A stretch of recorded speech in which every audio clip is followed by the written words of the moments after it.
Coach, we just kind of want to start with just the excitement level heading into the first home meet of the season, and then even your excitement level of kind of this year, first meet, second year, really. Yeah. Yeah, I think honestly, thanks for having me here. I am thrilled to be working at the University of Oregon and under the guidance of my mentor, Jerry Schumacher, the head coach.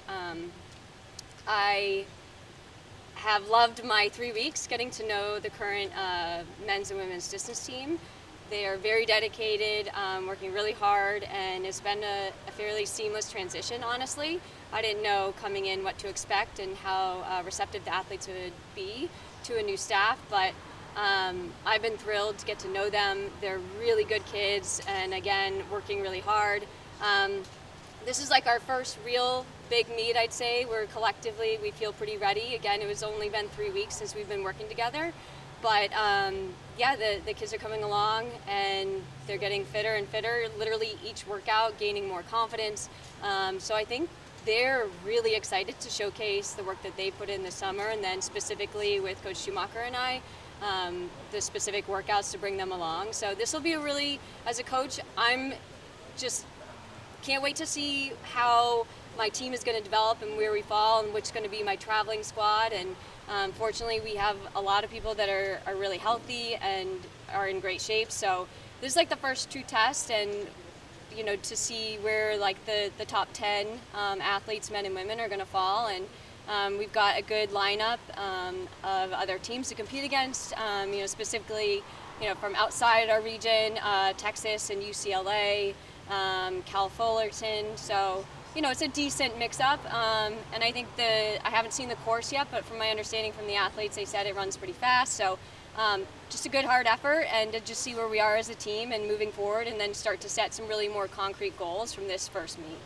Shalane, I know it's a small sample size, but what's the biggest difference between coaching professionals and coaching college kids? Personally, I'm having a lot of fun coaching this age. I don't know what it is about it, but there's a kind of a freshness and newness that I loved competing as an athlete collegiately, and I can tell that these athletes just really love what they're doing. And the dynamic of being a student and an athlete, I think overall just I don't know, there's something really just kind of magical age group right now, and these 4 years are really instrumental into the next stages of their life. And it's very much a team component, whereas with professional athletes, we try to implement the team component.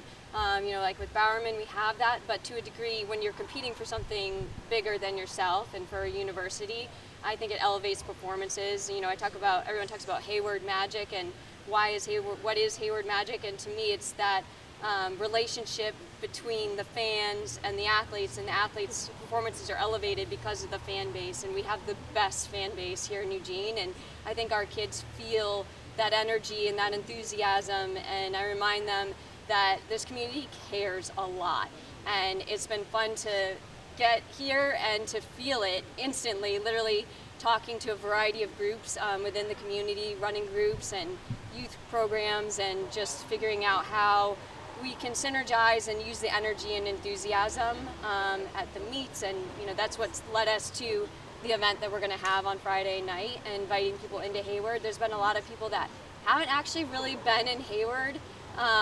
Maybe they've been for maybe a meet or so, but to really get to hang out in Hayward and get to know our team and our staff, I think is an important part, because we're successful because of their support, genuinely. And I want them to feel like it's their home as well, our community. So we will be doing more events like this. This is our first go-around, so hopefully it goes pretty smooth. At 6:30 we'll open the doors. People get to walk around, check things out. Hayward Hall, I don't know if any of you have been in there yet, but it is phenomenal with just the history and some of the mementos from all the different coaches and athletes, really special. And there's a lot of people in the community who don't even know it exists. So we really want to make sure people can go through Hayward Hall, walk a lap on the track, check it out, and then meet our team and our staff, and hang out, watch a movie, and have some ice cream. So, how important is it for this new staff to have opportunities like this to sort of mingle and get to know this community and introduce yourself to them? Yeah, I was fortunate enough that I came here and competed many times in my professional career, and I know how well read and thorough the fan base is here. They know a lot, and so it only makes sense to me to invite them into the stadium and to get to know us because they care, and I feel like it makes that relationship when our athletes compete just that much more special. When they feel like they genuinely know you, it makes a big difference in just how you enjoy the sport when you feel connected. Again, obviously you're no stranger to Eugene or Yeah. Hayward Field. What does it feel like to sort of call this place your home now and call Hayward your home track? Yeah, well, I'll be honest, the first time I really toured Hayward, I've been in the new Hayward many times supporting my professional athletes, Fireman Track Club. I was here for the World Championships, USA's, but to genuinely see the underbelly of what some of our staff within that takes care of the facility, they call it the Taj Mahal, and it truly is. I cried. It was so phenomenal to see the amount of detail and just thoroughness in making sure that our student athletes have the very best. It literally gave me chills. I was teared up because I've never seen any collegiate program or really any facility anywhere take our sport as seriously as University of Oregon, and that really meant a lot to me. So I reminded the student athletes that I get to work with on the first day of practice that it's such a privilege to have all these amenities and the support, and that we have to treat it with care like it is our home. But at the end of the day, and that's all nice and fancy, but at the end of the day, we do have to focus on just the basics of putting one foot in front of another, and this is here to help keep us healthy, but that we are very, very privileged to be able to have that kind of facility. Yeah. You talked about Hayward Magic. Do you have a favorite moment at Hayward, whether it be you competing or one of your athletes? Oh, wow. I mean, my first real distinct memories just had been watching it all the way growing up in the Boston area, on TV watching the Prefontaine Classic to me, and it was just I was glued in thinking, oh my gosh, that place is just again magical, and I thought maybe one day I'll get to go visit this special track. And I knew that at the time growing up, both my parents were runners, and my mom was actually coached by Bill Dellinger in 1971, his first female athlete, and she would get snail mail and get all of her training programs. So she would show me the letters that Dellinger would write to her, and she'd have to wait each week to receive every Sunday or Monday the mail of her training program from him. And just knowing some of the history of running out here just made it special. So just admiring Eugene from afar, and then to actually move out here, and then now that I live here, it totally blows my mind. And yeah, I still have a lot of great memories. I think my personal favorite memory is winning the Olympic trials in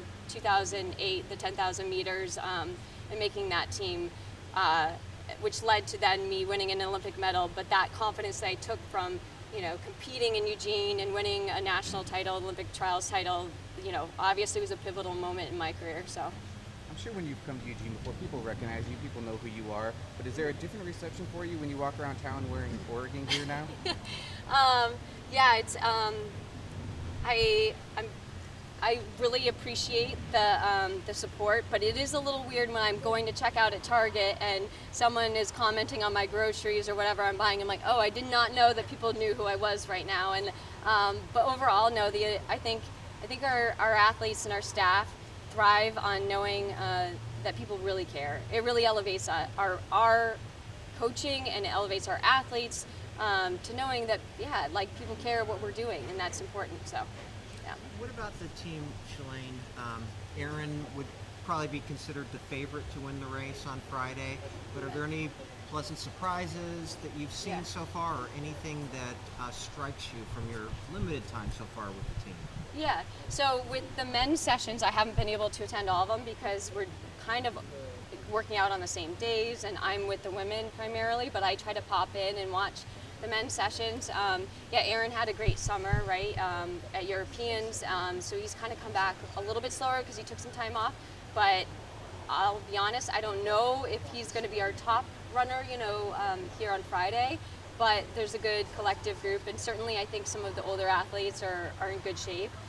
We've got the men have like 25 men on their squad right now, and the women at the moment are 15, so we're a little bit smaller.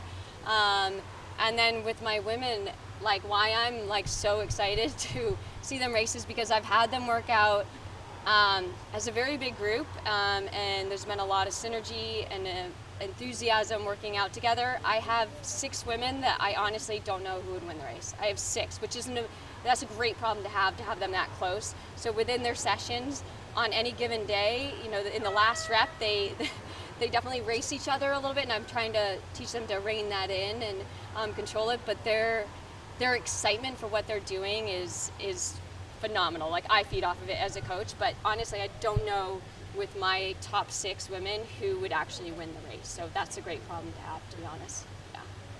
What's one important key collectively as a coaching staff you guys wanted to sort of establish when taking over this program? That, you know, we're here to make them great athletes, but most importantly, great student athletes, and to be contributing beyond just these 4 years, and hopefully help them achieve whatever goals they have, you know, whether it's to become a doctor, a lawyer, or a coach, a mom. We're here trying to, you know, just help create and build great people and give them the tools and the skill sets to do amazing things in life. So I think that's our overall goal, and, you know, athletically, if we help them just become the best possible athletes that they can be, that's our goal. Yeah. A couple more, Vinny? Just one more. Do you think, or what is the advantage of having some of the elite Bowerman athletes training on the track with, or, you know, Yeah. certainly they can see them, and how much of an inspiration and how much of a drive does that give them? We'll find out.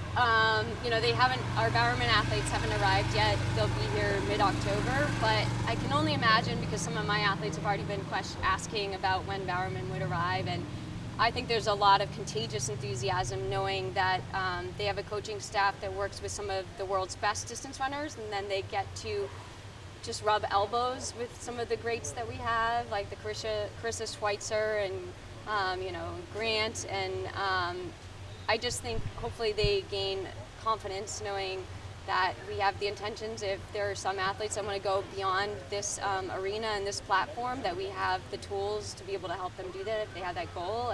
But if not, just have a fun time knowing that they get to be surrounded by some really great athletes that likely they admire, and yeah, that they get the same kind of training that, you know, that they're doing, you know, to a degree.